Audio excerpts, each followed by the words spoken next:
afternoon. How are you doing today? How are you? Very well, thank you. I'm good. I have a very bad cold, so I may sound off. Oh, okay. Yeah.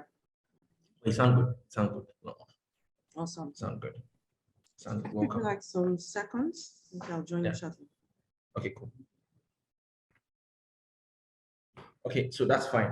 So we just delve straight into our topic of today, which is organizational culture fundamentals for business owners. So we'll be listening to Mrs. Teju Fola Alade. So you have the floor. Thank you very much, Abiola. My name is Teju. Mrs. Teju Fola Alade. Just call me Teju. I'm a Gen Z, right? And I'm happy to be here. I think for me, organizational culture, I don't think gets talked about enough, or it's more of something that gets talked about, but maybe very theoretical going into the epistemology. So my presentation is quite practical. I believe it's relatable because I drew examples from existing companies and those that have done it, those that have not done it, and the outcome, the results, right? And also apologizing in advance. I have a very bad cold, so my voice is, yeah, one kind, but I'm hoping I'm audible enough for everyone to be able to hear. Abiola, if you could share the poll now, so we have an understanding of who we have in our audience. And it would also guide my presentation style, as well as what the areas should focus on. Okay, I work in HR, I'm a business owner. Team, interesting. I'm super glad to see that we have a lot of business owners here. That means, yeah, it's changing. The new world of work. Gone are the days when I was thinking I wouldn't see any CEO here. You know, when you try to have culture conversations with CEOs, you find you get some sort of kickbacks, you know. It's an uncomfortable conversation because HR is usually seen as a cost center. Which one is this one again? They are coming with costs. They want to bring invoice and all. So I'm glad to see that we have more CEOs and business owners here. The first step towards change is admitting that you need help. Without further ado, I will just go straight into the conversation. My name is Teju, and I like to describe myself as an unconventional HR practitioner. And if you know me, I think you would agree with that. And that's because I've worn many hats. I've been lucky to be in the tech space for the last decade.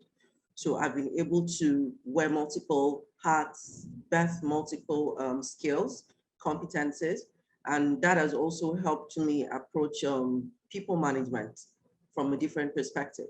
So as an unconventional HR practitioner, that means there are organizations are most likely not be able to work, or organizations are most likely not thrive. Because as a multi-potentialite, we can't be boxed into a corner, right? And we want to be able to adapt our skills to different areas.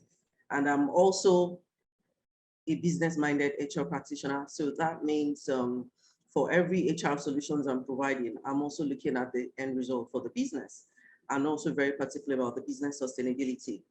I'm a humorist. I love to laugh a lot. I love to crack jokes. I love to make light of situations.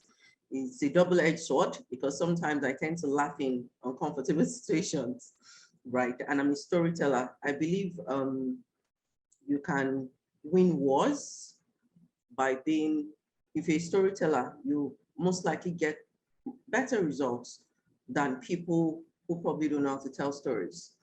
And I'm also a biographer. I help senior executives write their corporate stories. And I'm a lover of startups. I've been in the startup space for a decade. So I like to call myself a startup junkie. I'm very disruptive and very creative. And that has also helped me in my profession as an HR practitioner. And I'm a ghostwriter as well. Like I said, I'm a bundle of, I've worn many hats, right? And I'm an ambivert. I'm an introvert and I'm also an extrovert. A low-key recluse. I love my space. I love being alone, but it's also incongruous to my profession as an HR practitioner. And I don't like small talk. I like my space. I'm on my system. I'm on my system. I don't like being engaged in conversation.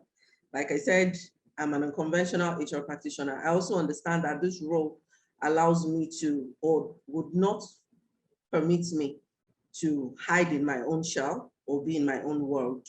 And of course, I'm a wife and mom.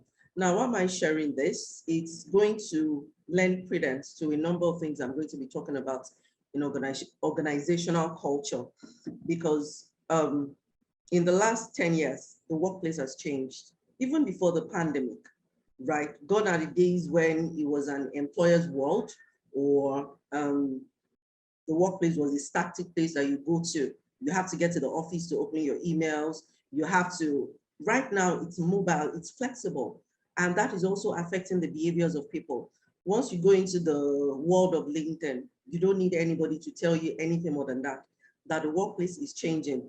Though we can still say it's the employer world, it's becoming tipped, especially in certain professions and in certain skills type.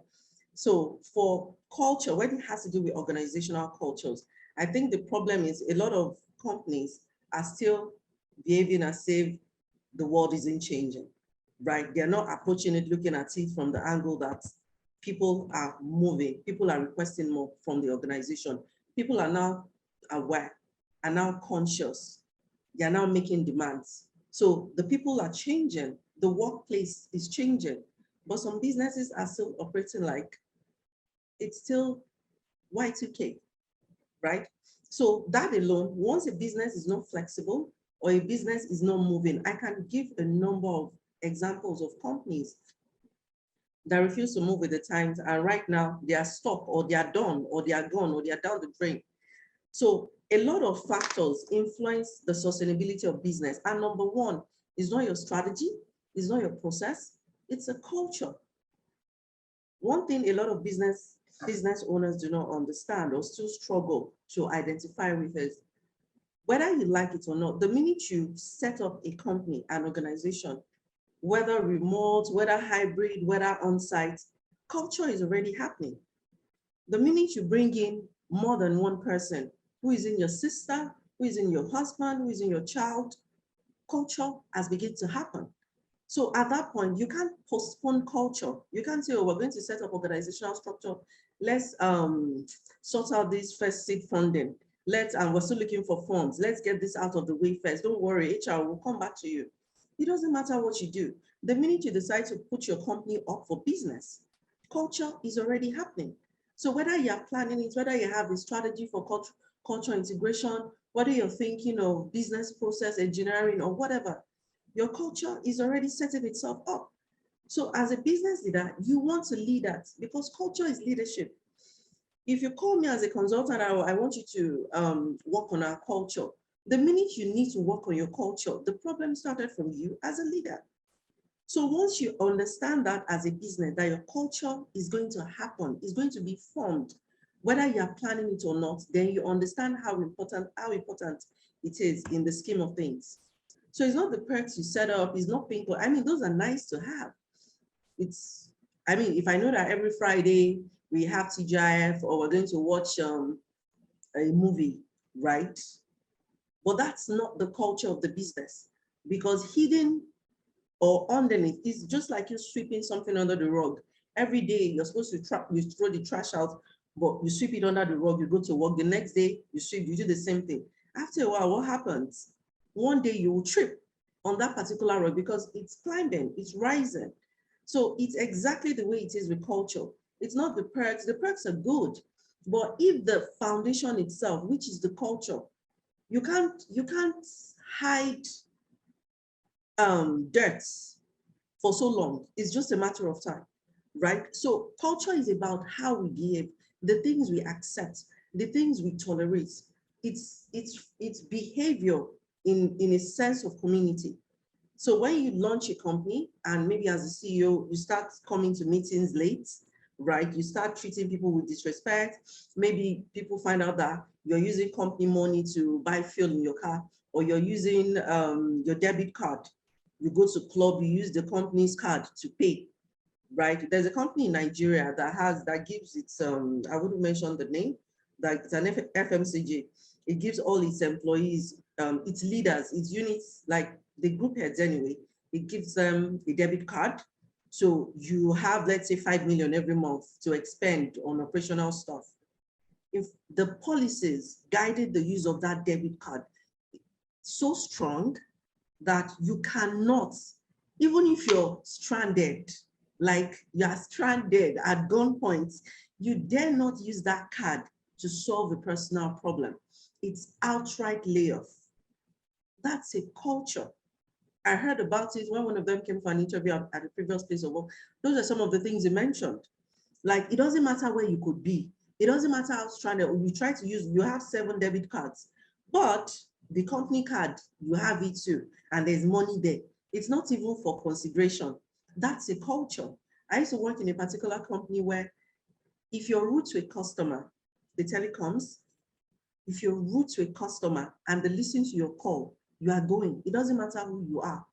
And it has happened because of a supervisor who was so close to, I think, our chief commercial officer, chief customer service officer back then. He got laid off that, and it's that same day. They listen to your call, which is proof you're going on that day. That's a culture. Everyone knows. So everyone that comes to that company understands that customer is king. Customer service is like, you have to understand. So it's the shared beliefs, it's the value. Those are cultures. Having perks, ping pongs, parties, they're good, but that's not what makes up your culture. It's what makes maybe your culture, yeah, good, but an employee will decide, I'm going to stay because every Friday they bring extra bottles of beers, or we are allowed to dance, or we're allowed to play snookers, right? So that's not what culture is. It's nice to have, but they are not, do you really need them?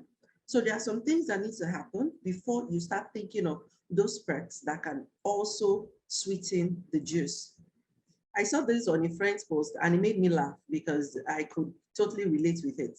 A lot of times, young startups, companies, they confuse this for culture. I can tell you for free that while this can work, it's a very short-term strategy. And to the best of my understanding, saying that I've been in the tech space for 10 years, it never keeps the employees. Once those other things we're going to be talking about are missing, this would not even sweeten the pots. They can come here, it's fun, but it wouldn't really matter to them. So you're having suya nights, you're bringing cats and dog, you can wear short knicker, you're plaiting your hair. Those are not your cultures. That's not what your customers are going to be saying. That's not what's going to make your business sustainable. That's not what's going to make the investors look at your book and say that, oh, this company is worth investing in, right? If you're not consciously teaching your employees what the values should be, you're not operating on any strategy that can make your business sustainable. And having a strong organizational culture is a strategy you want to prioritize. So if we're saying organizational culture, like I said, there are values, there are behaviors, there are those things that people do, right? The meanings that employees attach to their actions. Do people eat on their desk in the office? When the CEO is about to eat, do they bring like a very large tray? They'll put it on his table, even with those basins that we used to wash his or our hands, right? Or does the CEO have a shelf where they have wine, Tennessee's, Dom Perignon every Friday, or when guests come, they just bring a bottle and they drink, they pop champagne. Does the CEO smoke in the office? Those are values, those are cultures. So the previous company, so I'll be using a lot of examples because like I said, it's a relatable, I'm not going to be speaking theory, I'm going to be speaking practical. So I used to work in a company where you're having, Zoom sessions.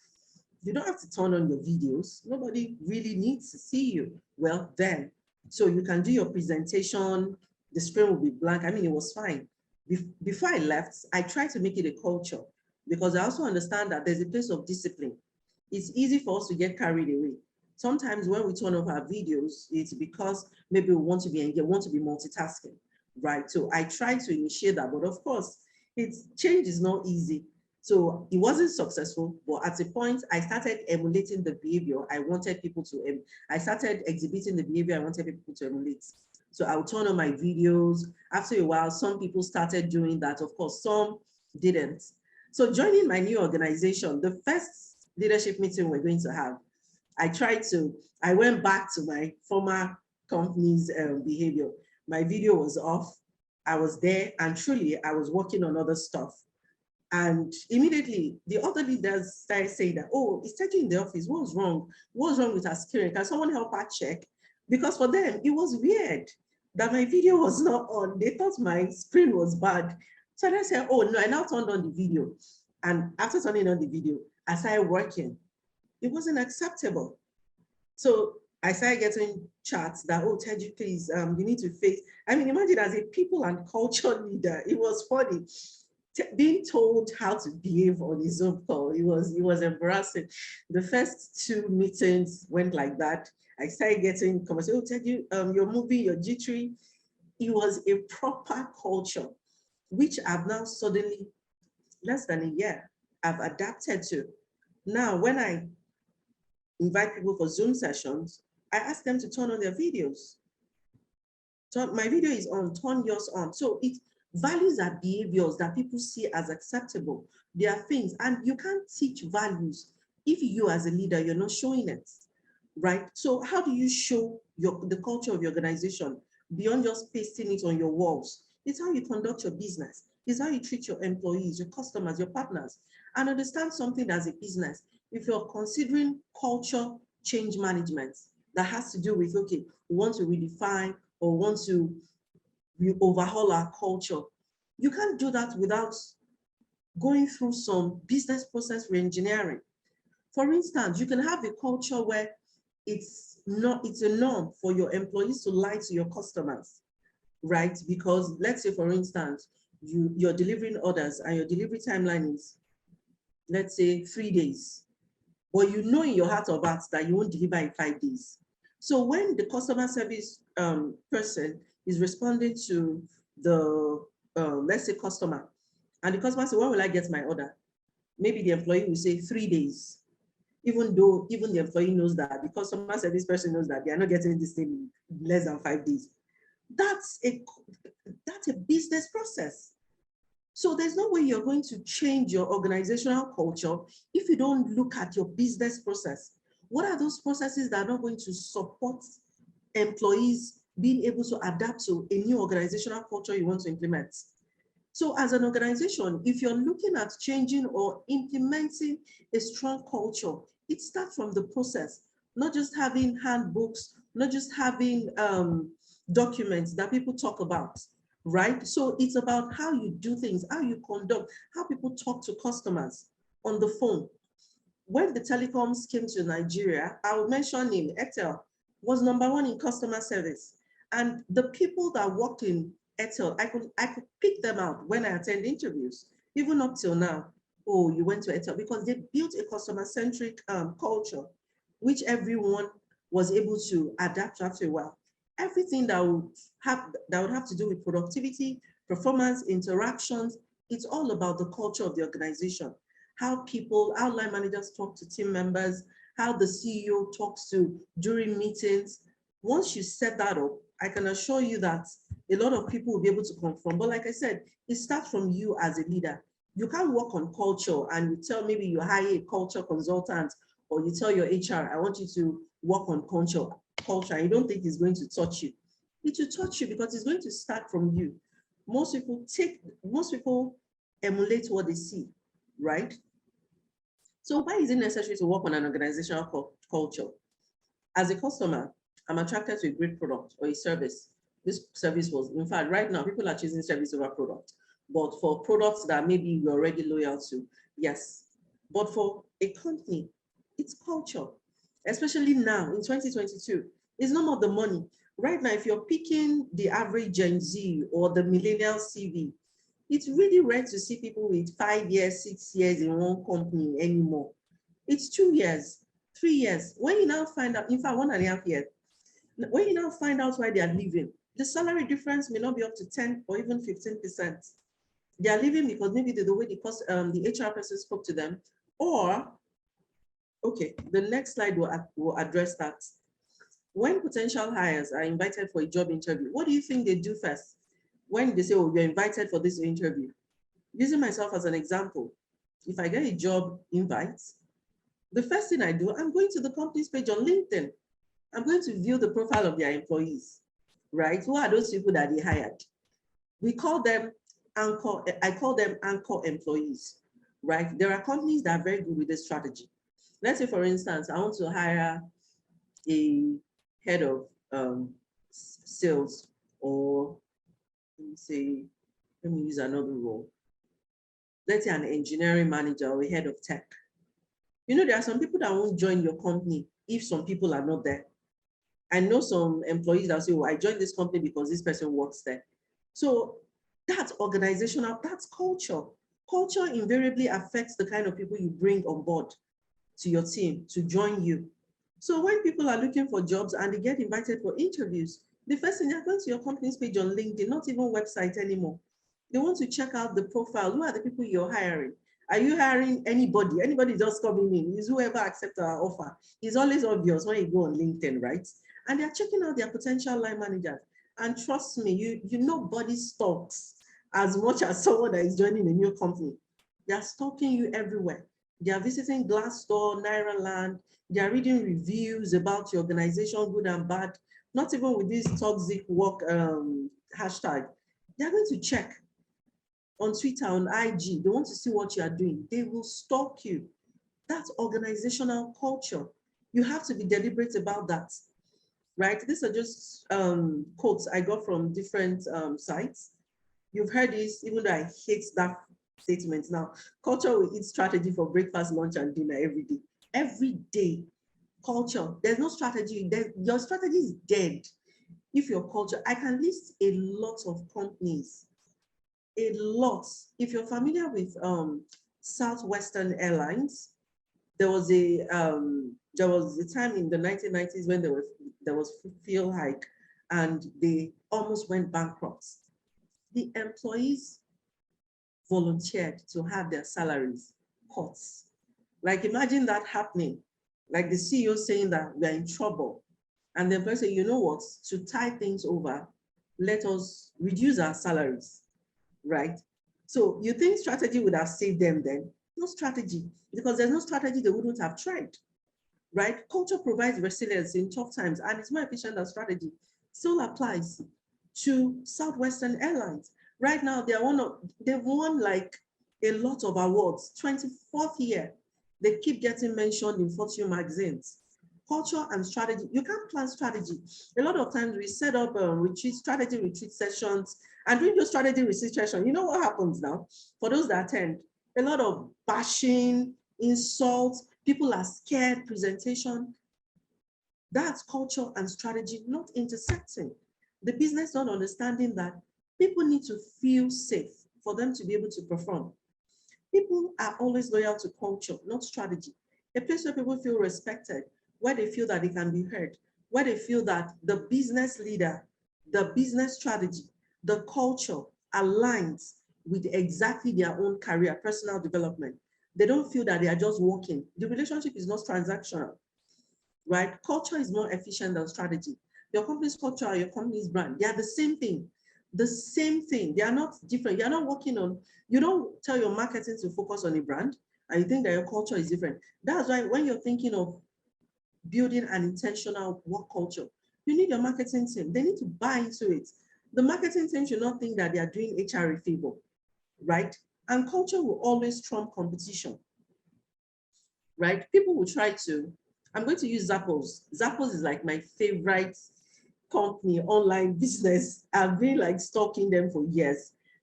When it comes to customer service, I mean, they started it. We do for a lot of people familiar with them. They've done a lot of people study them, even in schools. People have been downloading their insights. How do they do it? To get into Zappos call center today, you still stand a chance getting admission into INSEAD or Harvard, right? Before, or even into any of the big fours, before getting into Zappos call center, because they are big on customer service. And not just customer service, they are big on employee retention, and not just retaining any employee, retaining the best. That's why after the orientation, after 3 months, they will pay you. I'm not sure what the amount is now, but it used to be like a very lump sum that if you're tired of working here, They will pay you this certain amount of your gross so that you can live, right? That's a culture. So that if you're tired, they don't have people that are just waiting. Let me just get paid at the end of the month. So the people they are able to retain are the people that are passionate about working there and wanting the culture of the business to be sustainable and grow. And cultural miscues are more damaging than strategic miscues. There was something that happened with United Airlines where a guy, I've forgotten his name, I think Guitar, Dave or thereabouts, Dave Carroll, he noticed that the guys handling their baggage, they were throwing it anyhow. Unfortunately, when he arrived at his location, his guitar was fault. He complained to them, they ignored him, and he wrote a song about the issue and uploaded it on YouTube. In fact, like right now, I think the song has been listened to, I can't remember, more than 1 million times. Though United Airlines eventually compensated him with $3,000, the damage was done, and their shareholders lost about almost $1 billion. So that's cultural miscues. They had strategy, oh, this is what we're going to do, but they ignored that. The guy went on YouTube and they apologized, but it was too late. So cultural miscues, someone did something, I beg, ignore that. And a complacent culture blinds you to organizational threats. When you don't create a sense of urgency, a sense of ownership, a sense of inclusion in your team, in your business, people will just see something happening and they won't tell you. Because they didn't know that it was that important. Blockbuster, Netflix, like I mentioned in lots, right? These are people that they were probably complacent. They didn't care. A brittle work culture can doom even a great organization or product. So a lot of times we don't understand the impact disgruntled employees can have on the sustainability of the business. I'm going to use another organization as an example. I think it was Twinkies. Twinkies is a popular, they sell cake. Of course, you know cake now, no matter how healthy you can say cake is, it's very loaded in calories. At some point, they had a lot of issues with labor. They had a union, their union were, as in they caused maybe a riot or something. They now wanted to move from selling cakes to selling healthy stuff. That was what made them go bankrupt, right? It was a brittle work culture. Their employees didn't agree with their strategy. They probably downplayed it a bit. The worst, they were going to fire them. It crashed their business, right? So for organization, for culture, it's very important that business owners were deliberate and we understand what we want. And like I always say, it's good as a business if you know what you want. And it's not when people come, you start asking them, what do you think our culture should be? If as a business, it ties to your value as a leader. For instance, if you're someone that you're big on integrity and you're big on discipline, that means that has to be your culture as a business owner. So when you tell people integrity is key, you must live it. You must live by the example, right? If I'm to ask you to describe your current culture within your organization or your team's culture, what goes on in and around you? What do you say? What will you say? And I hope you know there's a difference between what you think is your culture and what your culture really is, right? Because or the perception people have of your culture. Because if you say that, sometimes for me now as HR, in my mind, I think I'm building my office, a fun place. Sometimes I go around to some of our locations and they tell me things. I'm like, are you serious? But the most important thing is I'm taking this feedback to better understand, because sometimes it's easy for me to sit at the head office and think I'm building a deliberate and intentional culture. But the people out there will say, no, that's not what we see. What we just see is you're wearing heels every day and you're saying hello, you're greeting them. That's not culture. You smiling and moving around the office is not building an intentional culture. Culture, leadership, it has to start from the leadership. The leaders have to understand that the culture in this organization is customer service. And when we say customer service, we're not talking about the customers that the employees call.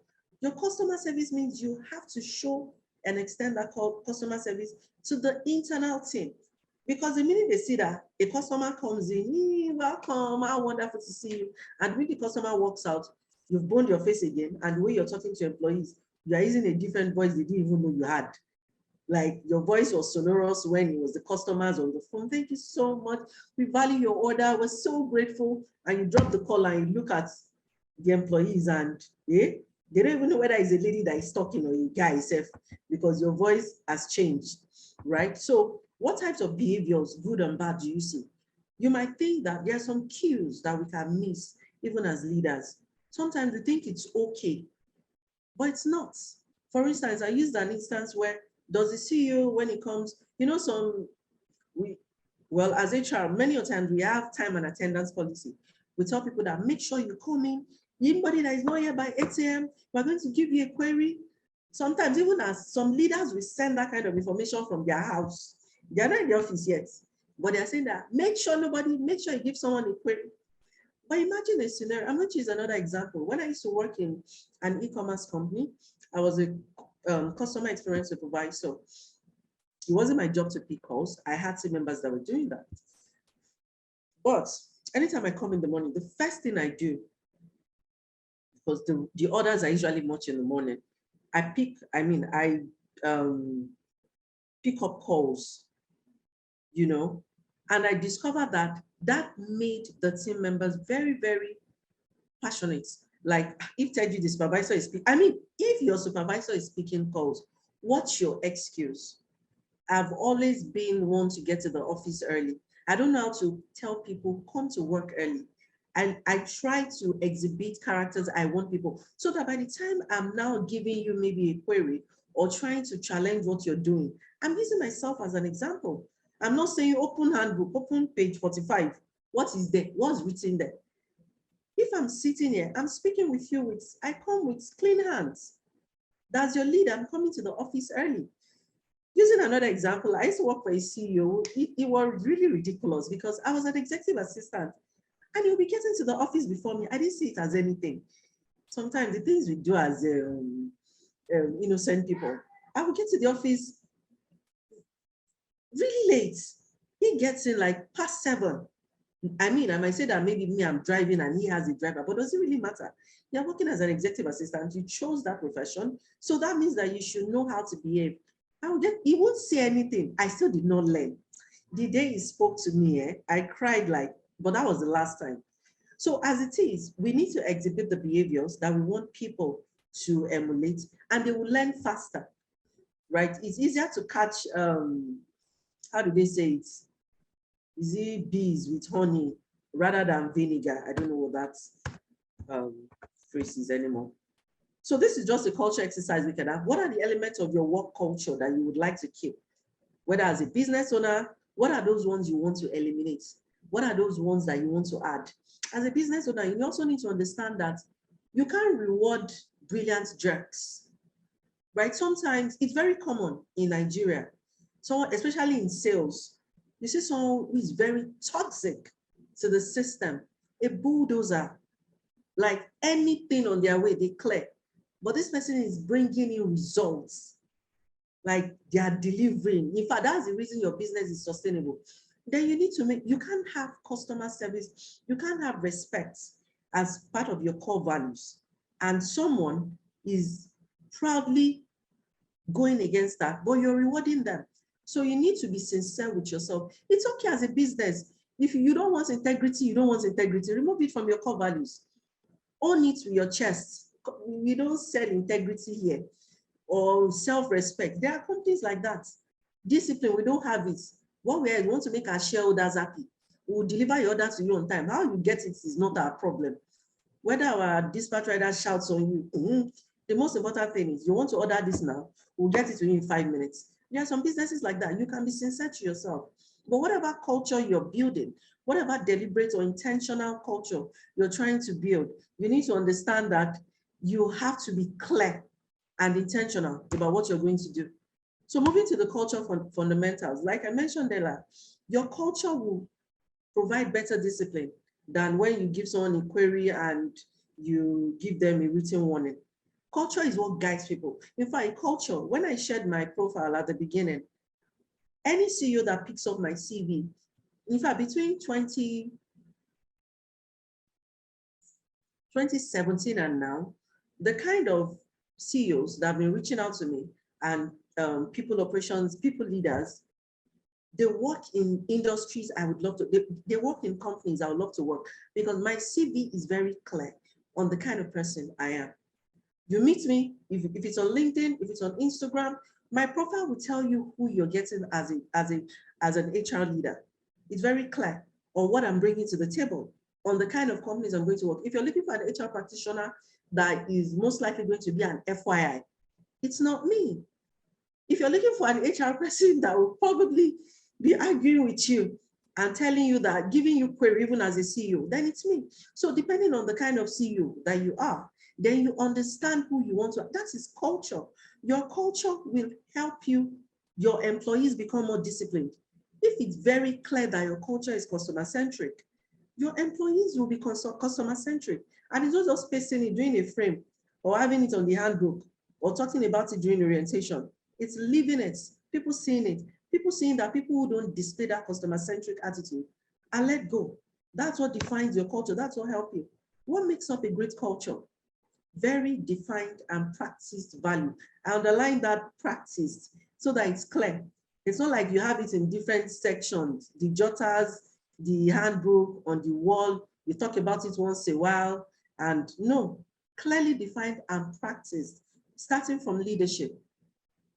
When you want to hire someone to, I'm usually very wary of CEOs that want to hire. Is one of the briefs I'm very, very scared of taking on, because most often than not, the expectations are usually unrealistic, right? I want to hire, I don't recommend it, especially for a startup. Once you get a good HR person, it's just that it's important that we listen to our HR leaders, your HR, whoever you hire as HR head, you have to equip them with the leadership to be able to align with your other leaders in the business. Most times, some businesses make the mistake of hiring HR people that can't address other leaders, members of the executive team.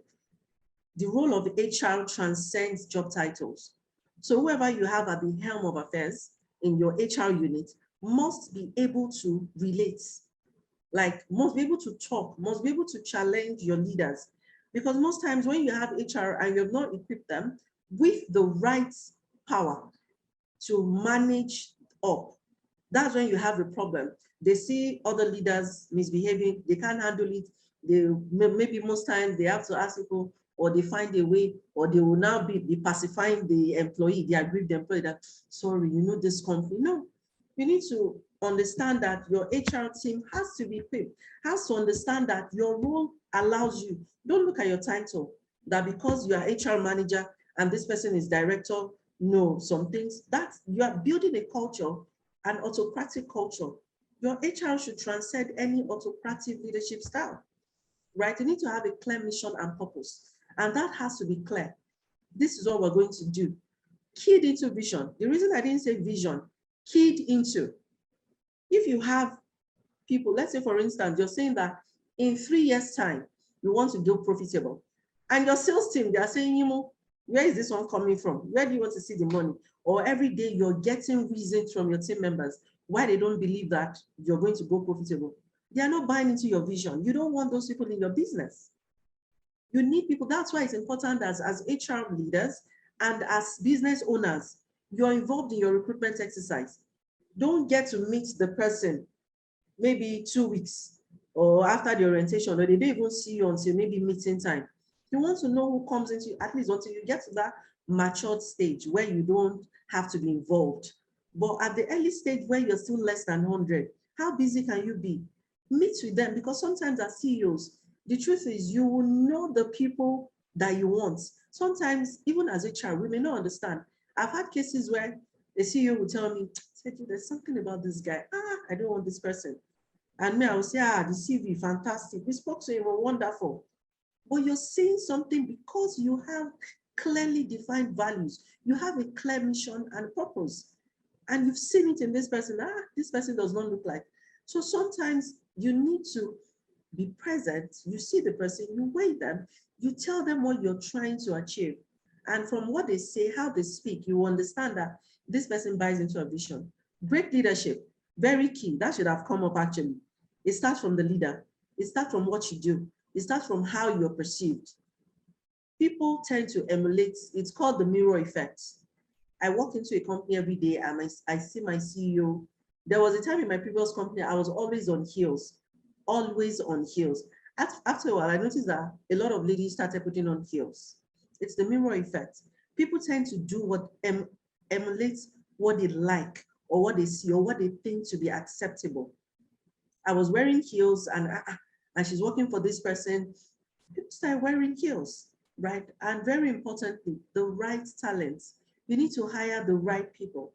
If you don't hire the right people, forget it. It's doomed from the get-go. So it ties into the key vision, clear mission and purpose, and defining practice value. I mean, the truth is there are some companies that you can't hire from, right? There's one, apologies if we have anybody watching there, if microfinance bank that they used to send when someone is owing, maybe you defaulted in repaying your loan, that they will send nasty messages to all your contacts. Now, imagine that you're a startup, you want people that are self-respecting, great customer service. You won't hire from that company.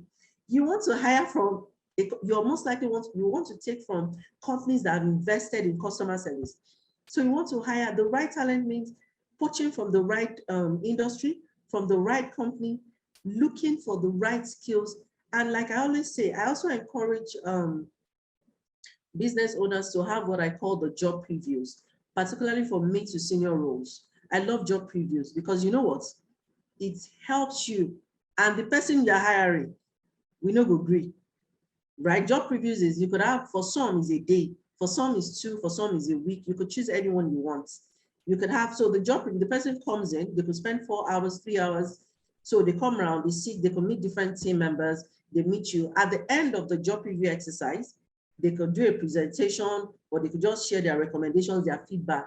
Within that time, I worked for a company, someone after the job preview said, could they work? I can't work here, right? And sometimes we too will find out, this person can't survive here. It helps you assess someone because the truth is easy to bobo people. Some people have mastered the art of interviews. They can sell ice to Eskimo. I fall in that category too, right? But you can't fake your way into a company. If you work there 1, 2, 3, if you have a job preview exercise that allows them to go around the business, it's hard for them to hide themselves across other people, especially for people they want to manage. People tend to want to impress high up. People rarely want to impress down. So when they meet different people and the people that are lower than them in level are saying, this person, I don't know, or something, listen to them, right? So job preview is also important with your culture. So this is just a nutshell. You have a vision of what you want your culture. As a leader, you need to be firm because sometimes someone can come and say that, no, let's remove integrity, let's put respect. If you're big on integrity, like accountability, you can't compromise it. Be very clear. What core values do you want you want to enable? Customer service, very clear. And whatever your core values are, when you see people that go against it, you can't have 3 written warnings. It's one. The telecoms company I mentioned, it's just once. You were rude to a customer. There's no be informed the next time it happens. No, it's that day. The minute you are getting off that call, you are going to sit downstairs. And once you are downstairs, you are waiting for your letter, right? Then communicate and integrate. Very important. Have road shows, have culture roadshow map, reiterate to people what the culture is, let them understand, have culture ambassadors, have culture ambassador for the month. Let people see you celebrate that value. You see someone that is showing integrity, acknowledge it, right? Let people see it as part of what you expect them to do. Encourage open communication, right? Build a team, a culture team. You could decide, you could have, sometimes some organization mix internal and external. And don't assume people know it. Train them. Refresher courses, you could have it monthly, you could have it weekly, you could have each line manager responsible, right? People practice is very important. Don't archive.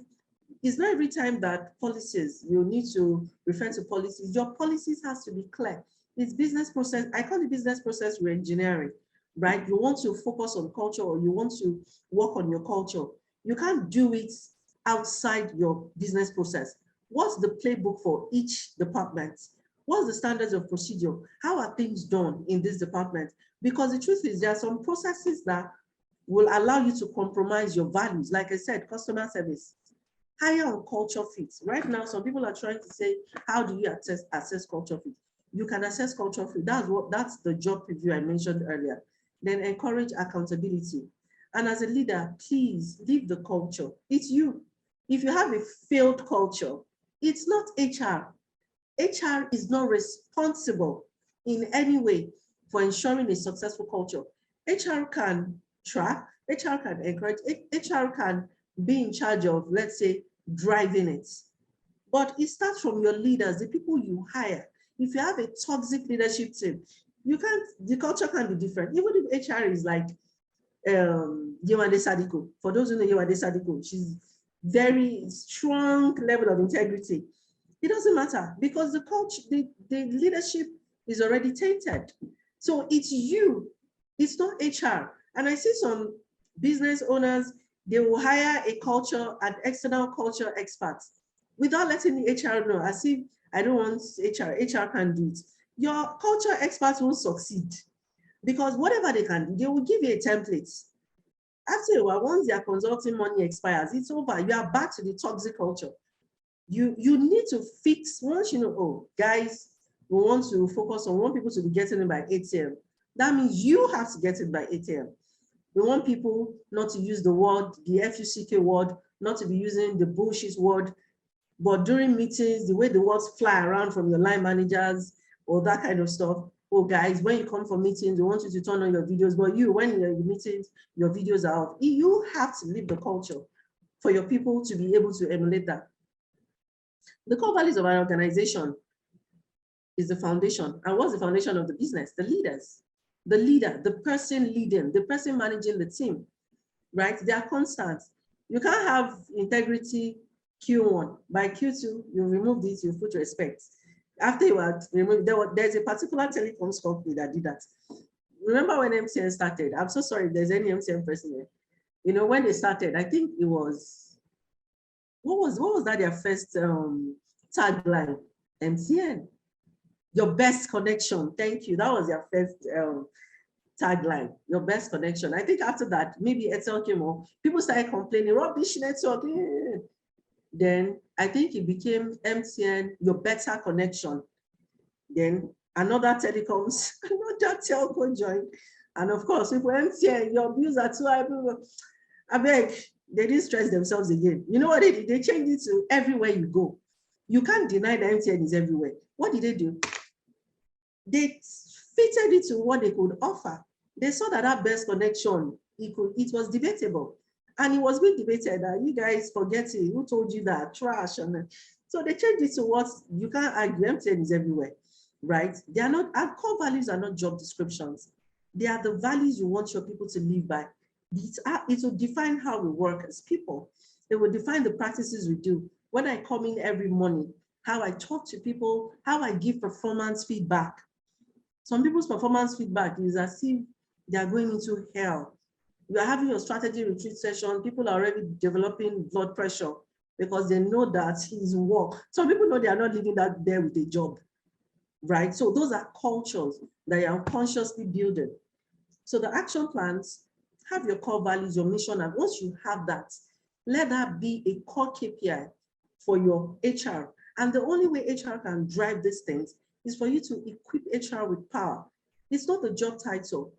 That's why I recommend, if you have a director, you have directors in your company, and you have CEOs, and you have CFOs, and your head of HR is HR manager, or your head of HR is HR generalist.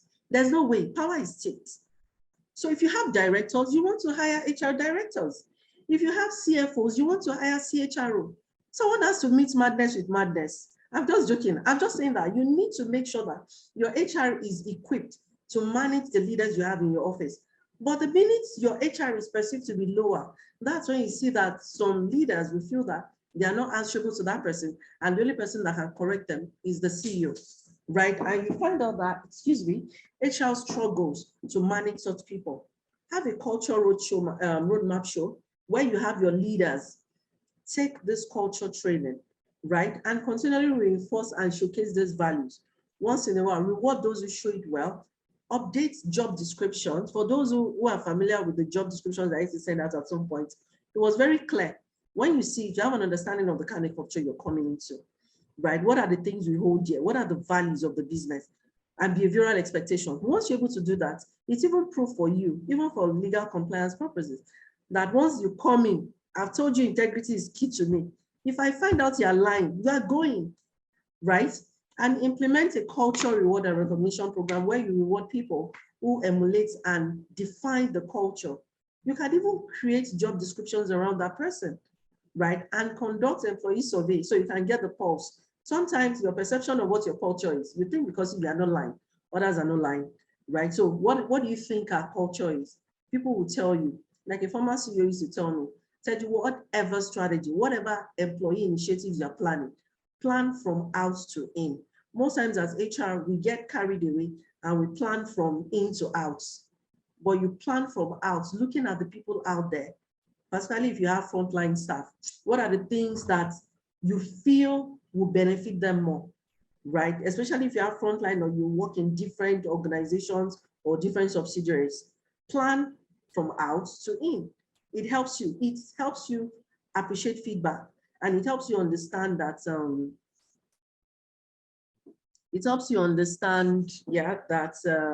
you need to focus on certain things beyond just maybe what the leaders are saying or what the people are saying at the head office. Okay. So this is just to show the people that currently culture rebels, they are the ones that are different. Southwest Airlines, like I told you, their employees are loyal for life. A lot of companies, a lot of airlines have tried to copy them for where, because culture is not a thing I can't go to a company and say, do you have integrity? Me too, let me choose integrity. It has to be something you believe in that is driving you, right? Netflix, it's what they want. So these guys are defining how they want their culture to be, and they are quick on it. Zappos, that's like the king of customer service. Apple, Airbnb, now saying everybody should work remotely. I can't even imagine the pressure the talent acquisition partners are facing right now in Airbnb. Everybody's applying, solicited or unsolicited, they are there. They are the culture rebels. Paystar, recently, I think some months back, they trended on Twitter when we said that, what exactly is Paystar giving this guy? I know it's not the money, but people have been trying to poach them. They are not moving. Why? I'm also interested, in case you have the insights. They are not moving. What exactly are they doing to keep these guys? Their retention rate is very high. They're doing something right. And I don't think it's the ping pong tables or the fact that their guys can wear short knicker. And also Google, Amazon, these are the rebels. This is the Southwest I was referring to earlier. They have a very, very strong work culture. And they've been recognized 24 straight years is. 24 straight years. That means they're doing something right. Man, I'm jealous. I'm learning. So this is just a joke I saw, but speaks to the culture of an organization. A company CEO asked the question, how do you motivate your employees to be so punctual? It's simple. I have 30 employees and only 20 free parking spaces. Yes, you might say, now, wow, I know. But the truth is, it can work. You can incentivize quick attendance. You want people to get to work, incentivize it. You know what? You don't have to take something, maybe punish. Progressive discipline. If you know that, who doesn't like free? It may be even just how much, maybe it's not even expensive, something they can afford. But the reality is everybody likes freebies. So you see people living, I don't want to pay today. Even if you say, you know what, the money does not matter. At some point you say, let me enjoy free parking space for one. Then the manager told a joke, everyone in the team laughed except one guy. And the manager said, didn't you understand my joke? And the guy said, I resigned yesterday. That's another culture. That means the culture of that business, when maybe a manager says something, everybody will laugh. But the guy has resigned, he doesn't care anymore. That alone speaks to the culture of the business. So if the HR person was in that office, was part of the team, a message has been sent across, and hopefully she gets it, or he or she gets it. So this is a quote from Netflix. Let's make the company we always dreamed of. Let's create a company that will be a great place to be from. we should understand that building an intentional culture is not something, it's not a short-term thing. That's why I said at the beginning that it's not ping pong, it's not short maker, it's not wearing dreads. All those things are nice to have, but people will stay for more, for things that make them feel human, right? It's how they are treated, and everything ties to your core value, and even the kind of projects they are given. That means you want to, the likes, I wrote some things down, cultures around maybe bulldozing. I mentioned bulldozers because we have a lot of leaders that are bulldozers, right? Leaders that are, the way they treat people, they talk down their territorial, it's either their way or it's not their way. And if you also have a culture where people have the, it's not my job, right? It's not my job, it's not me. During meetings, everybody, that sense of inclusiveness, that growth, that contribution. When it's time to talk about sales, it's only the salesperson that is talking. The HR person is waiting to talk his or her own. And the finance person has no question. Maybe they are just pressing their phone, or everybody is just waiting for their turn. That's a bad culture. Everybody must be interested in what each person is doing, so that you have questions, because at the end of the day, the business sustainability ties to all the activities that is being carried out. So I think that is all from my end. So on a final note, I noted something here. Your employees won't go the extra mile to provide excellent service because HR has included it in the handbook. They'll do it because they have identified it as a critical value for your business, right from the time your HR contacted them for an interview. It starts from their first interaction with your company. Eventually, only customer-centric purpose squirrels will want to work for you. So what that means is your culture starts from the time you start thinking of hiring, the message you get out there, how they are contacted, right? What they are being told, how the interview holds, the line managers. You want line managers to join HR for interviews, you have to train them. So line managers ask ridiculous questions, right? So when, I hope you're not planning on getting married soon, or when did you get married? 4 months ago. That means you're going to get pregnant soon, you know. Some line managers forget it. They should never be allowed near candidates. But yeah, so those are the kind of trainings. So the line managers know the kind of questions to ask.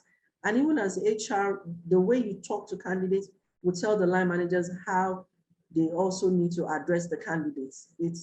There's war for talent now. So people are now more sensitive to how they are being treated. So if you're going to build a sustainable organizational culture that will help you build a sustainable business, you have to be very intentional and deliberate about the company you're building. Thank you. All right. Thank you so much, Teju.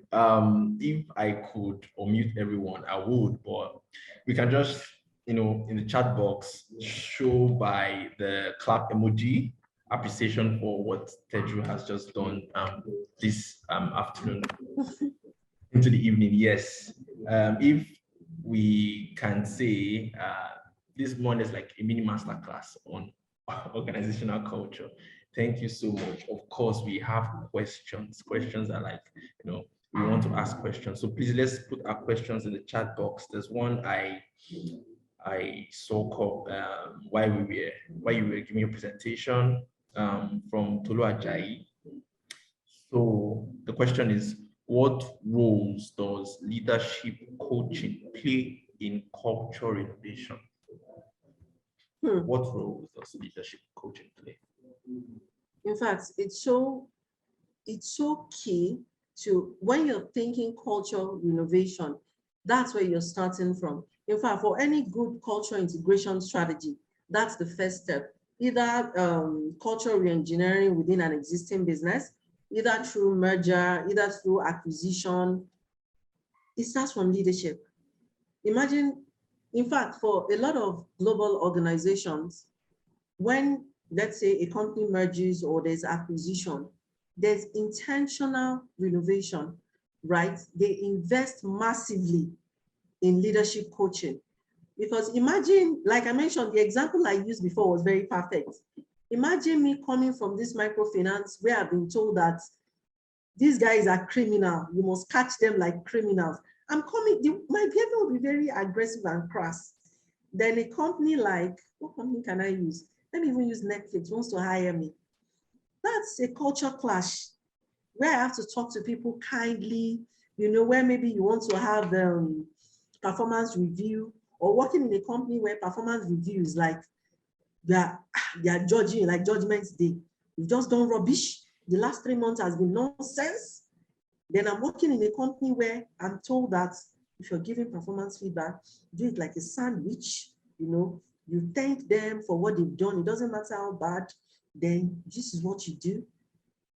I'm going to struggle because I'm used to giving you what saying nice. So it's very important that organization invest in leadership coaching.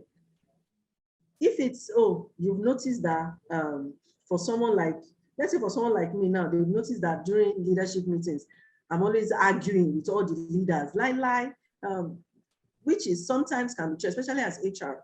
We are moving from a time when people see HR as FYI, for your information, this is what is being done. Right now, HR is a business partner. I won't run with any initiative that I wasn't part of it. You won't send me a document and say, Teju, let's implement. It's not happening.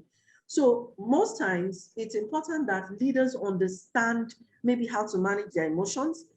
So the first things first, you want to tell someone, we are changing, or culture change. First things first, we need to change your mindset. Your mindset has to be changed. So if it's a merger, then that means that we are clashing two cultures together. Which of these cultures are we keeping? Are we keeping the one for company A or company B? Do we do another one entirely? Then there needs to be cultural orientation. So this is where coaching comes into play. So what are those cultures that we now want to see in this new company? Emotional intelligence, fantastic. You're coaching the person. Performance review, a lot of people struggle. Performance management is poor in a lot of companies, very, very poor. So this is what we want our leaders to learn. So it's very key in culture. You can't succeed, you can't focus on, because most times when it comes to culture renovation, companies or CEOs tend to focus on every other person. I don't like the way these people are behaving. They don't come to work on time. I don't like the way our customers has been giving up. They don't think that it starts from them. So the first thing I would expect any HR person to do is process reengineering. And that is from the top. What's the reporting line? Our org structure. How is it done? What's the standard of procedure? When we are recruiting, how do we ensure that it's not the CEO that is saying hire, or that we are not hiring the CFO's younger brother? So you want to create recruitment process, you want to create standards of procedure. So those are the leadership coaching that has to happen. This is how things are going to be done now. This is what we're going to do, and we have policies and procedures to back it. So it's extremely essential to the success of any renovation, leadership coaching. All right, thank you so much, Tej, for that. We have another question from Wewa. This is, he says, hello, I manage a startup and don't have an HR department yet. How do I drive a customer-centric culture? I'm usually concerned. I usually don't recommend starting a startup and not having an HR department. The only time that should be allowed is if you as a person, you're an HR person.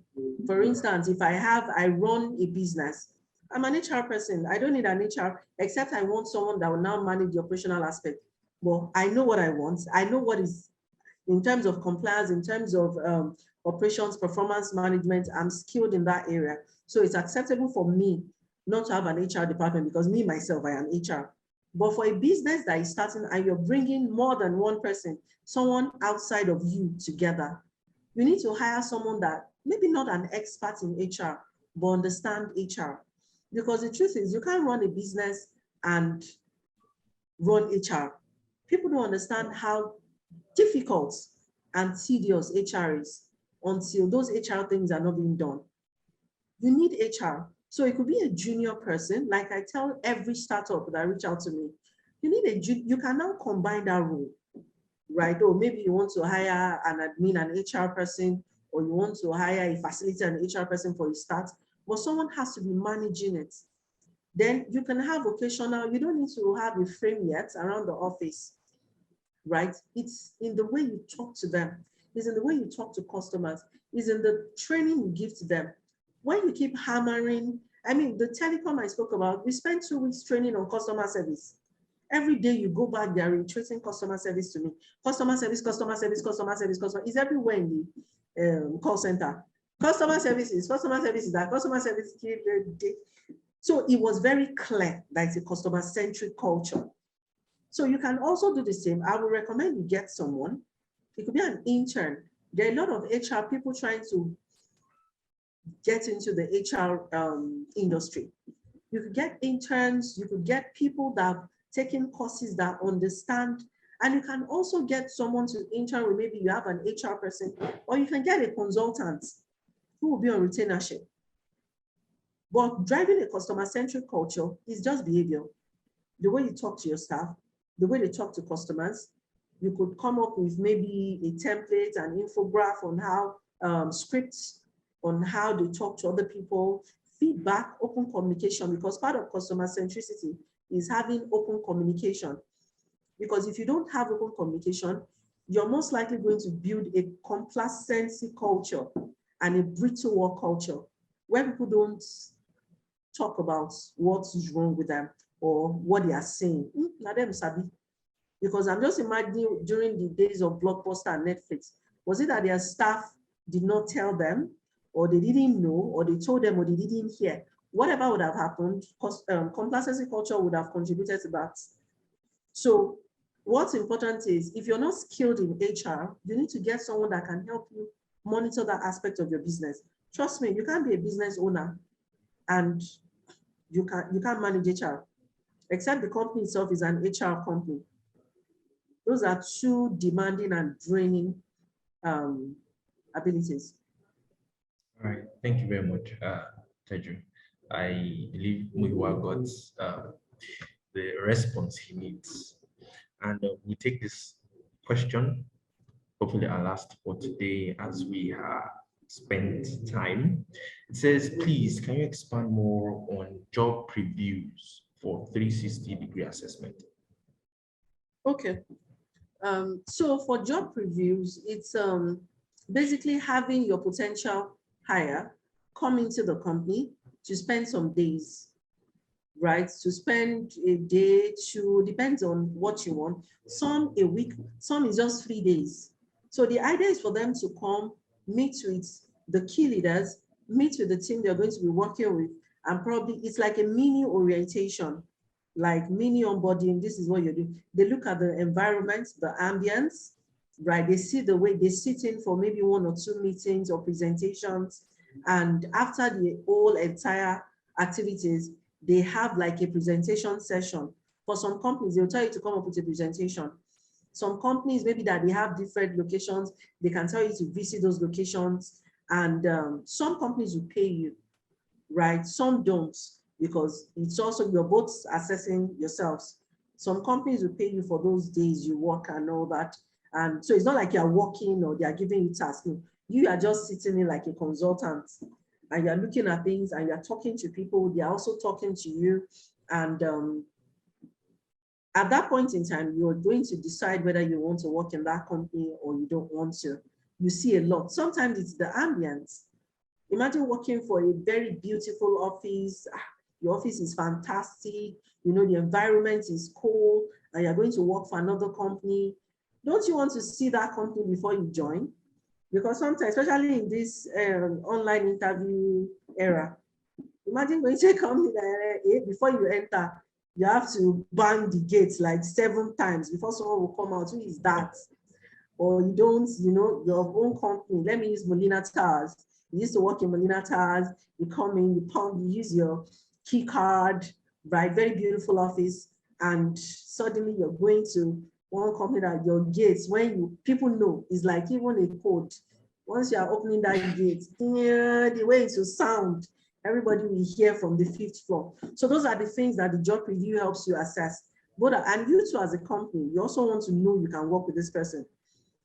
So some companies make it a whole week because, like I said, some people have mastered the art of interviews and giving a perception. The first day you can pretend. And like I said, not everyone can manage relationships up and down. Some people are good at like showing a face to those higher than them. But when they are talking to people lower than them, there's a way they behave. So that's part of what the job preview reviews. So everybody assesses them. And you also want to use it to manage favoritism in the workplace or nepotism, where someone has overall is controlling recruitment. So that way everybody is here, yeah, hire this person. I mean, if 20 people saw someone and 15 are saying don't hire them, you already have the answer. But if you had 18 people are saying fantastic, it doesn't mean you should disregard it too. But at least you have an idea that, oh, you will thrive in this workplace. So that's what job preview means. Thank you very much, Teju. I would really beg now to just squeeze this in. This was a reserved question. And quickly, maybe in just a minute or two, how can an organization manage organizational subculture? And when we're talking about subculture here, we're talking about other cultures that, as you said, is not in quotes what organizational culture should be. So subculture like ethnic difference, racial issues, age difference, case study whereby the office where first name basis or daddy wa, mommy wa, that kind of a thing. So how do you manage subculture and organizational culture itself? It all ties to everything I've said. It's having a clear mission, values. I believe these are things that would have been defined from the get-go. I mean, if there are companies you go into that you already know you're not on a first name basis. So if you go into that company, you just have to confront. It all starts from what the company wants to achieve. Or like I said, some companies act as if they are frozen in time. So if you're joining a company, I already know companies I can't work. If so, if I've all my life, I've worked in companies that even as an intern, that is first name basis. So it will be hard for me to go into a company where I'm going to be calling, it doesn't matter the age. So even right now, I meet someone that doesn't work in my company, I call them by their first name. So I'm used to that culture. So I expect that if I'm joining a company, so managing subcultures, there's nothing you can do as an employee, really, if you choose to join that company. The question is the leadership ready to change? If the leadership is fine with it, you can drive, HR can say, oh, it would be nice. It's just to also show that, because that's also inclusion and diversity. Everybody doesn't have to be on the first name. So if your company is saying that you want to be inclusive and diverse, so if I don't want you to call me by name, don't call me by name. My name is Miss Teju to you. Why are you calling me Teju? That's inclusion and diversity. So if you're a company and it doesn't matter, then it has to be clear that these subcultures, ethnics for these departments, the reality is we can't create an ideal workplace that will suit everybody. So if you're going to be managing that, you need policies to guide it. If you work here, show respect, ask people how they want to be addressed. We are not all on first name basis. Some people ask them, how would you like to be addressed? But we also have the right as a business to tell you that, oh, here we are on a first name basis. So if you choose to work here, some people may never call you Mr. or Miss. Are you fine with that? So I think that is understanding expectations from both parties and making that decision. If a business can make it clear from the get-go, this is how it is. The minute you choose to work here, then you're accepting the subcultures as well, and that you're fine with it.